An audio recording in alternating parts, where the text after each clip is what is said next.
ನಾನು ಕನ್ನಡಿಗ, ಕನ್ನಡದ ಕಾವಲಿಗ.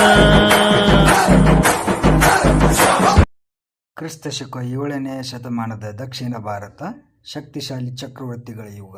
ಈ ಯುಗದಲ್ಲಿ ಉದಯಿಸಿದ ಮಹಾನ್ ಸಾಮ್ರಾಟನು ಅದುವೇ ನಮ್ಮ ಇಮ್ಮಡಿ ಪುಲಿಕೇಶಿ. ಅಂದರೆ 2ನೇ ಇಮ್ಮಡಿ ಪುಲಿಕೇಶಿ ಬಾದಾಮಿ ಚಾಲುಕ್ಯರ ಅಪ್ರತಿಮ ರಾಜ ಎಂದು ವಾಸಿಯಾಗಿದ್ದಾನೆ.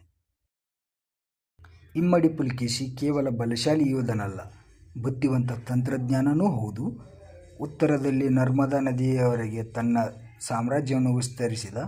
ಗುಪ್ತರ ಪತನದ ಬಳಿಕ ಉತ್ತರ ಭಾರತದ ಪ್ರಮುಖ ರಾಜ್ಯಗಳನ್ನು ತನ್ನ ಪ್ರಭಾವಕ್ಕೆ ತಂದುಕೊಂಡನು. ಪೂರ್ವ ದಿಕ್ಕಿನಲ್ಲಿ ಒಡಿಶಾ, ದಕ್ಷಿಣ ದಿಕ್ಕಿನಲ್ಲಿ ಪಲ್ಲವರು, ಎಲ್ಲೆಡೆ ವಿಜಯದ ಗೀತೆ ಹಾಡಿದ. ಆದರೆ ದಕ್ಷಿಣ ದಿಕ್ಕಿನಲ್ಲಿ ಪಲ್ಲವರೊಂದಿಗೆ ನಡೆದ ಯುದ್ಧಗಳನ್ನು ಕಠಿಣವಾಗಿದ್ದವು. ಪ್ರಾರಂಭದಲ್ಲಿ ಪುಲಿಕೇಶಿಯು ಜಯ ಗಳಿಸದಿದ್ದರೂ ನಂತರ ಪಲ್ಲವರ ನರಸಿಂಹವರ್ಮನ ಅವನ ಮೇಲೆ ಪ್ರತ್ಯಾಕ್ರಮಣ ನಡೆಸಿ ಬಾದಾಮಿಯನ್ನು ಆಕ್ರಮಿಸಿಕೊಂಡರು. ಇಮ್ಮಡಿ ಪುಲಿಕೇಶಿ ಕೇವಲ ಯೋಧನಲ್ಲ, ಕಲಾ ಸಂಸ್ಕೃತಿ ಪ್ರೋತ್ಸಾಹಕನೂ ಹೌದು. ಅವನ ಆಳ್ವಿಕೆಯಲ್ಲಿ ಬಾದಾಮಿ, ಐಹೊಳೆ, ಪಟ್ಟದಕಲ್ಲಿನಲ್ಲಿ ಅದ್ಭುತ ಶಿಲಾ ದೇವಾಲಯಗಳು ನಿರ್ಮಿಸಲ್ಪಟ್ಟವು. ಇಂದಿಗೂ ಆ ಕಲೆ ಶಿಲ್ಪಗಳು ಭಾರತದ ಇತಿಹಾಸಕ್ಕೆ ಹೆಮ್ಮೆಯಾಗಿ ನಿಂತಿದೆ. ಪುಲಿಕೇಶಿಯು ಕೊನೆಯ ದಿನಗಳು ಪಲ್ಲವರೊಂದಿಗೆ ನಡೆದ ಯುದ್ಧಗಳಲ್ಲಿ ಕಳೆದವು.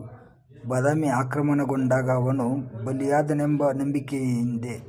ಆದರೆ ಅವನ ಶೌರ್ಯ, ಆಡಳಿತದ ಕೌಶಲ್ಯ ಮತ್ತು ಕಲಾ ಪ್ರೋತ್ಸಾಹ ದಕ್ಷಿಣ ಭಾರತದ ಇತಿಹಾಸದಲ್ಲಿ ಸ್ಥಿರಸ್ಥಾಯಿಯಾಗಿದ್ದು.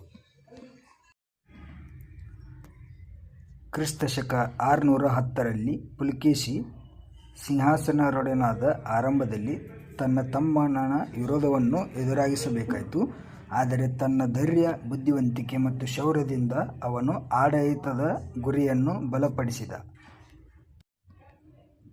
ಬಾದಾಮಿ ಚಾಲುಕ್ಯರು ಕ್ರಿಸ್ತ ಶಕ 6ನೇ ಶತಮಾನದಲ್ಲಿ ಸ್ಥಾಪನೆಗೊಂಡರು.